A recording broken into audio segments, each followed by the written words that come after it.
Ex's perfect little Christian family tried to humiliate me. Oh, how the turntables.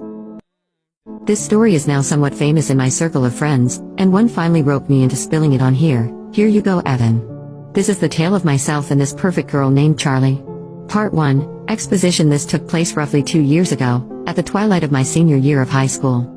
It was early May and our graduation was set for early June, so with most of our brains switched to summer mode and our teachers fresh out of fucks, my friends and I finally fell in line with the majority of our class and started ditching. Our friend group consisted of a handful of minor characters in addition to my boyfriend of 3 years, Kyle, my best friend since middle school, Sarah, myself, and a recent inclusion, Brad, who, not gonna lie, was and is a bit of a white knight. Kyle belonged to a Christian family. No, not the nice, charity-giving, actually Christians, but rather the homophobic, slur-slinging, we'll kick a homeless guy in the face and then sit in church like a saint Christians.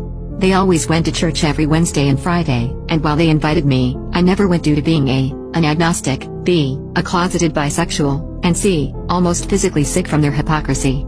They never really liked me because of this. They also were entitled. It wasn't evident until they got into trouble.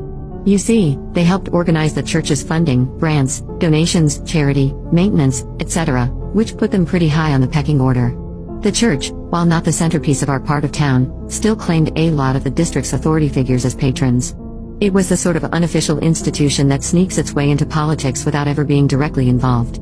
So whenever they got pulled over or issued a parking ticket, they'd drop a couple names and dodge the whole thing.